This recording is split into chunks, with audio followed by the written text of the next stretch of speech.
how can I discover what I have to share with the world?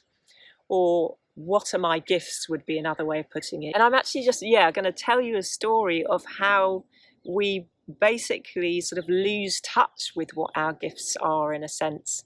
And then hopefully from there answer the question. So let's get started. So the first card that I picked, which was the Lenormand system, is ship. And in this context, I'm kind of seeing it as, life being a physical adventure. I'll try and make sure you can see it. So as you can see, there's a ship on the open sea and it's following a path. There seems, a specific direction because there's another ship in front of it. So there's a sense of, and that's kind of like your life path, if you like when you first come into your physical experience as a baby, and you're born in quite a visceral way, through the body of your mother.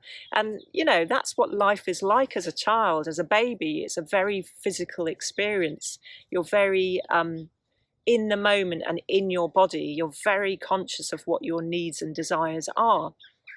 And you're basically totally connected to your needs and desires. So it's not a problem, you know that you're hungry, and it's not even something you think about using your mind. It's just an instant knowing, embodied knowing. So I'm hungry, I cry, and someone brings me food. It's a very simple way of approaching life. Babies don't have that problem of not knowing what they want in life. Their needs are pretty clear. And what that does, we have this brief window where life basically revolves around us to a certain degree. Everyone loves the baby and gives it attention. Obviously, this doesn't always happen, but quite often the baby is the center of attention and we all want it to be happy. And it's this wonderful moment where life just revolves around us and we are the center of attention. And then what happens? Well, basically, we get the tower, which is very different from the tarot tower, the Lenormand tower, but this is where the restrictions come in. So we start to discover, oh, hold on a minute, I don't always get what I want. As we get a bit older, basically, we have to start fitting into the family structure, and then we have to start fitting into the school structure, and we're kind of told, oh yeah, you need to do your chores, or we kind of taught that we have to work to get what we want, that it doesn't just automatically get given to us. And also, we don't always get what we want. I wanted an amazing rally bike when I was a kid. I never got it. I wanted to go on the skiing trip. That was my opportunity to learn to ski. It never happened, which is why I don't go on the skiing trips now. I mean, I know it's not too late. I'm not going to blame my parents for it, but it's that kind of thing. We start to realize, I can't always have what I want. I mean, you don't always get what you want. It's a song that we're all familiar with. Well, maybe the older ones among us.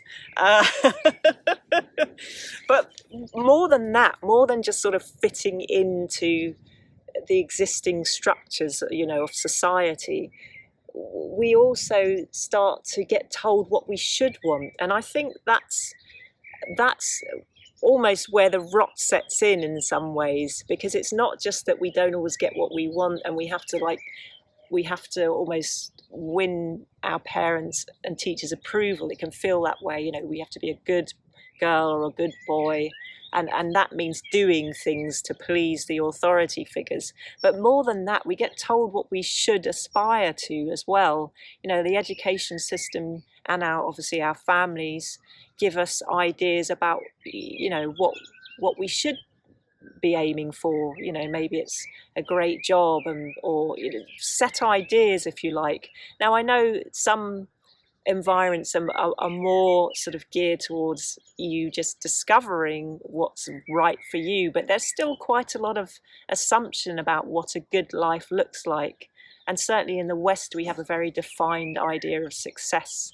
And so, so we start to experience these restrictions that take our focus away from what it is we want, or it can do.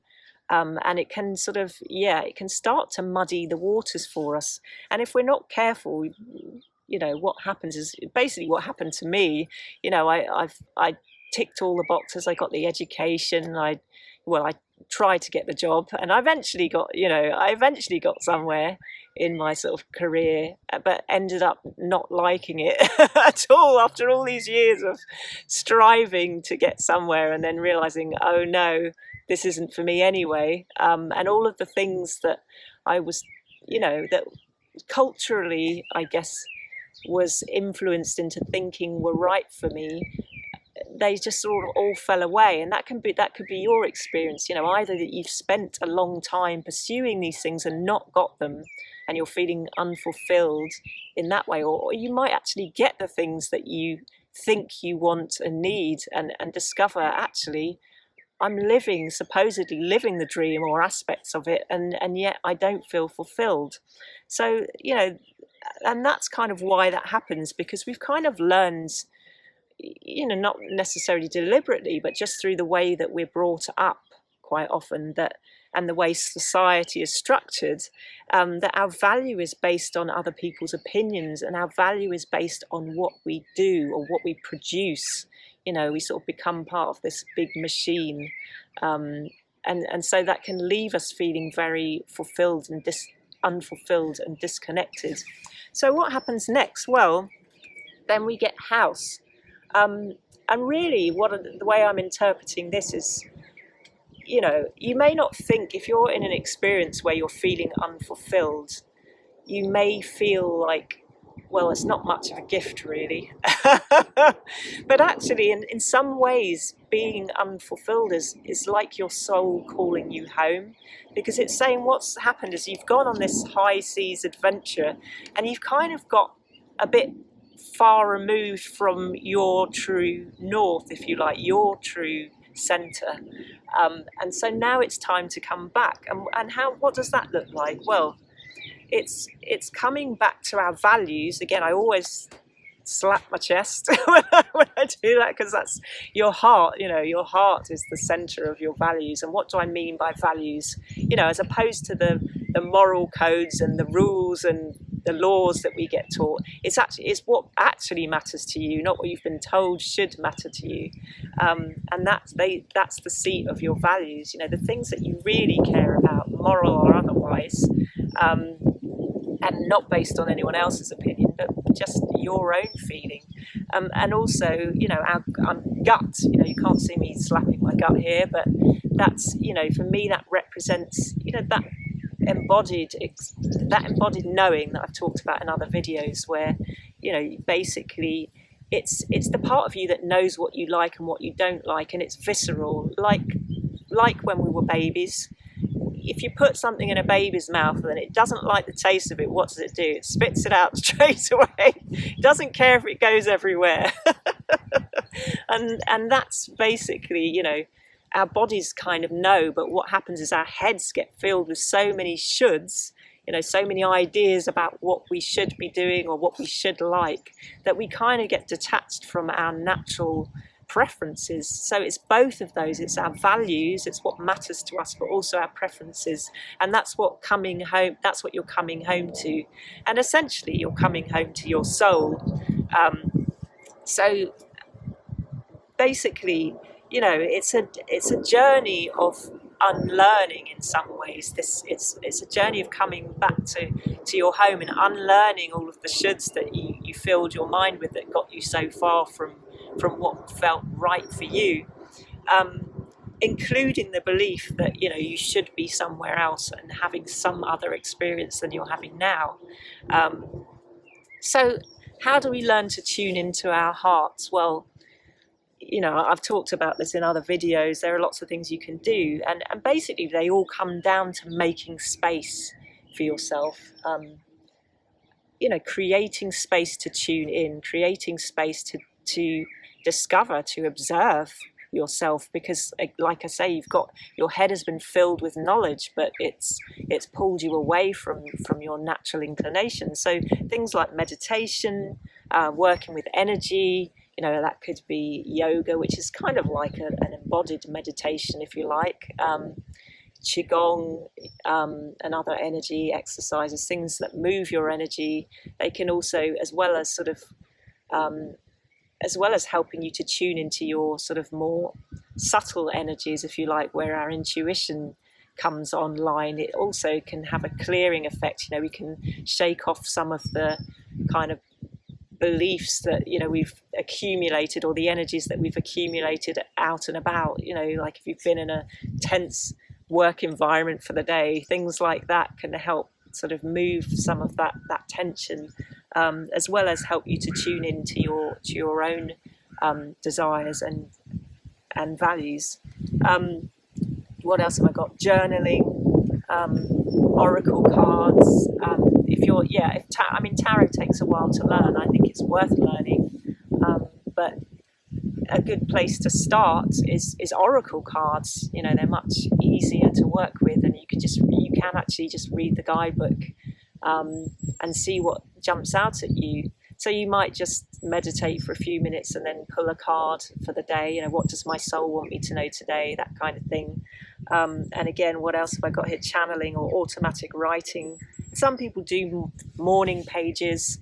Again, that's like a brain dump first thing in the morning before you get into your day. Just write down everything that's on your mind, which can be very revealing.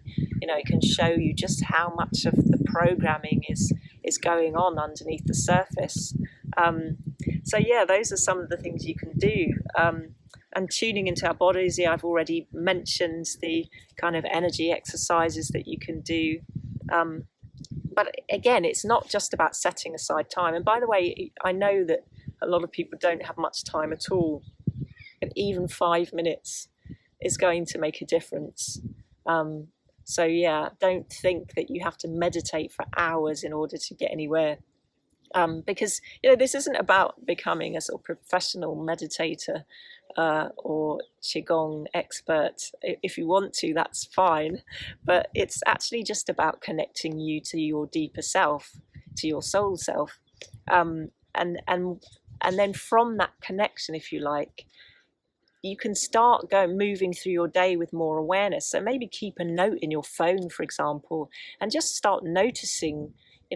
When do you get inspired or exciting? And it doesn't have to be some massive thing. It could just be a really trivial thing, and then you just make a note of what your preferences are, and also what you don't like, what turns you off, in that visceral sense, but also in the sort of bigger picture sort of value sense. Someone might talk to you about something they feel passionate about and you don't share that passion, and so notice that, write that down. But equally, you may come across something and discover it could be a poster you see, or an advert or anything, and you could actually start feeling quite inspired. So yeah, just start making a note of these things, and all of this will tune you into your natural inclinations and preferences and values. So what I do want to emphasize is, by the way, is that because obviously the question here is how do I discover what I have to share with the world? And it's not something that happens instantly. I've spent hundreds of hours in meditation, journaling, all these kinds of spiritual practices that I'm talking about, asking my soul every day, for the best part of 2 years, what do you want me to know today? And at no point did I got some big picture stuff come through, but at no point did I get the whole shebang, this is your life's mission, and you're going to do this, and this is what happens this year and then next year, and all the details, all the bells and the whistles. It doesn't really happen that way, and there's a reason your soul isn't as chatty as your human mind. Because the whole idea is, it's called a still small voice. I know that term is used in the Bible, for example, to talk of spirit and how we hear guidance. It's a still small voice because the mind is very noisy and there's a lot of distraction, and your mind is going, constantly spinning, especially if you're in waking state and you're stimulated by a lot of things going on around you. And the mind is so the mind is, and can get very stressy as well as busy. Whereas your soul is big picture, and it's not going to give you all of the information, because what would your mind do? Well, if it's stressed, it's just going to get more stressed because it's already coping. It's trying to process too much already, which is why if you're feeling stressed, why you're feeling stressed. So it's not going to give you more stuff to overload you, but equally, the whole point of this is about learning to be guided by our soul, is learning to not have to know all the answers, to allow our soul, because our soul has the plan. So trusting our soul to reveal to us what we need to know when we need to know it, which is why my favorite question of all time, and it's the one that I ask almost always, even if I'm asking about something specific, I still ask, what is my soul's perspective on this? Because I don't want to get caught up in my mind assuming I know what the problem is, even because quite often our perspective is so granular, whereas the soul's perspective is so, big picture. It's going to tell you what you need to know when you need to know it. So yeah, don't expect, if you're expecting a massive download of everything all in one go, and that's it, your mind's just going to run off with that. Oh, I know how to live this life adventure now. Off you go on the high seas. And before you know it, you've crashed into something or sunk. Basically, your mind doesn't have the wisdom. Your heart has the wisdom. Your mind's job is to implement what your heart reveals, and your heart reveals it to you when you need to know it. So don't feel under pressure that you've got to get all of the answers in a way that immediately appeals to your mind. Because what I've noticed also about working with these things is, yes, I can ask specific questions of my soul, and yeah, I have asked that question, what are my gifts? And I know that teaching is one of them. From that was with oracle cards, actually. That was before I was working with tarot. So yes, you can ask specific questions of your soul, but understand that it's not going to go into mass loads of detail, and quite often, it's not going to do something that's going to undermine your ability, is going to take you off track, basically. And so what often happens is that the answers come to us later on down the line, and they can come to us through people. The number of times someone's just said something in conversation, and it's like a light goes on in my body, and it's just like, oh, okay, that confirms something for me, a question that I have. And so don't feel that you have to get all of the answers to these questions. Don't feel, if I don't have a list of all of my gifts all at once, then somehow I'm going to end up missing it. You're not going to miss it if you're trusting your heart, basically, because your heart is connected into the wider field, and so it brings things, brings people, brings even animals can speak to us. It's amazing how the answers can come to us in many different forms. So don't try and restrict it to this, I've got to get the answer now in meditation. Okay, so let's move on. I think I've made that point. I really wanted to make that point. It's got a big exclamation mark in my notes. Yeah, and another thing, take action on them. If you're on this channel, the Profoundly Silly Wisdom channel, you want to do something in the world as well. You don't just want to sit and meditate. And so it's about taking action as well. But allowing your soul to guide it, following the nudges and the curiosity and the inspiration, rather than trying to work it all out in your head. So coming home to ourselves is about discovering who we really are. It's not just about unlearning the shoulds, but it's also about discovering our innate value, and realizing that our worth is not based on all of these things that we do or that we were taught that we should do. So all of the tasks that we were taught we should be performing, your value cannot be diminished by that. And what does that do? Understanding your true value, as an infinite being. Well, I'm going to pick up the next card, which is the crossroads. So these are all the normal cards, in case you don't know. And that's all about decisions. And basically what happens is when we start tuning into our soul self, we can start to relax and enjoy our life, and so instead of this being a stressy question, how do I work out what my gifts are, because I'm worried that if I don't get it all set in my head, I'm going to miss out, and I'm not going to do that thing that I came here to do. You don't have to worry about that. If you are actively making space to tune into your soul, you don't have to worry about that. So yeah, you can start to relax. Why? Because suddenly, following your curiosity doesn't have to be a life or death thing.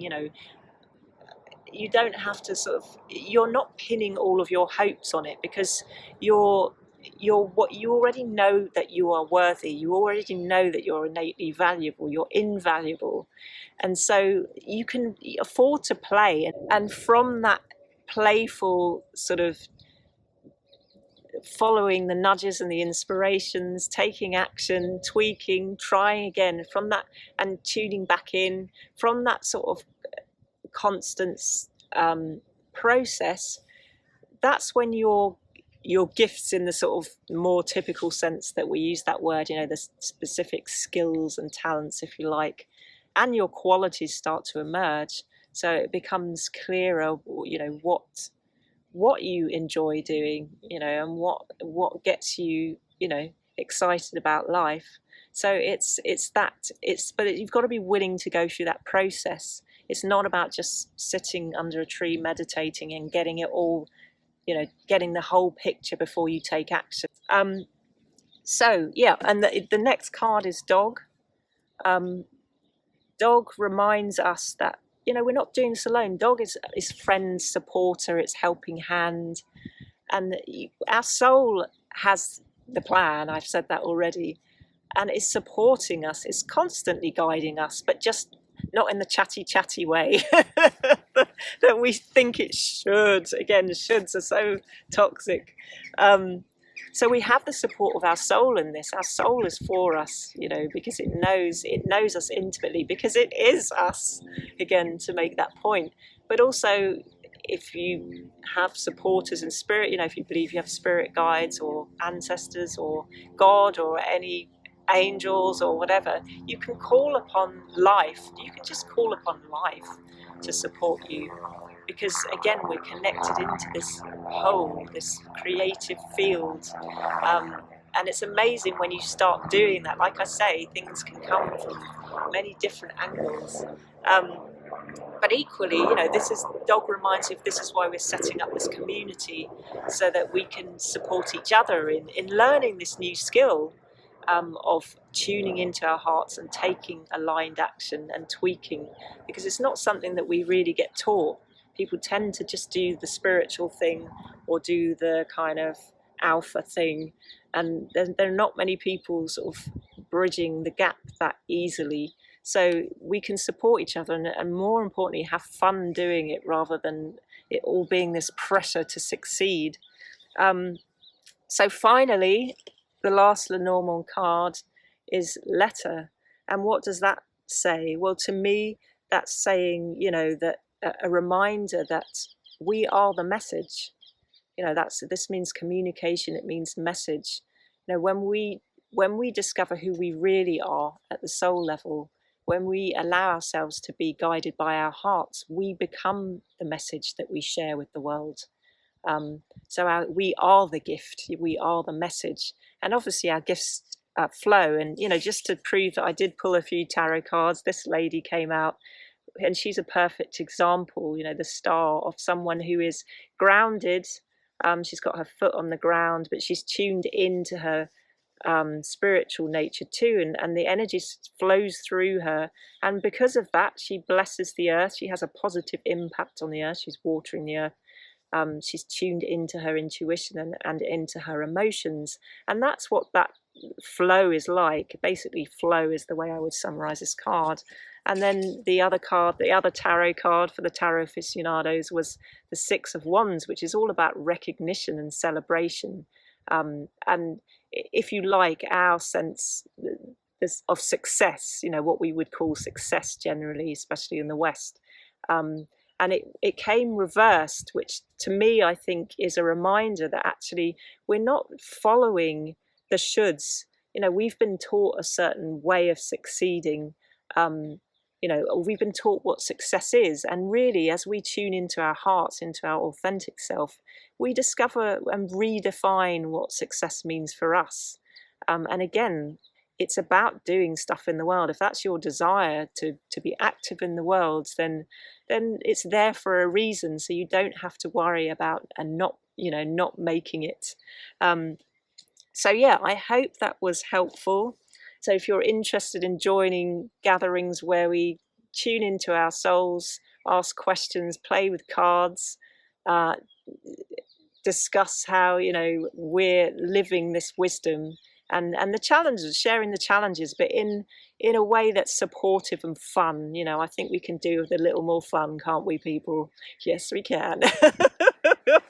Then join the community, join the tribe. So yeah, sign up in the description box below, and if you know anyone who needs to hear this message, then please forward it to them as well, so that they can know that they have something to share, that they are the thing that they are sharing with the world. So yeah, take care, my friends, and I will see you on the other side.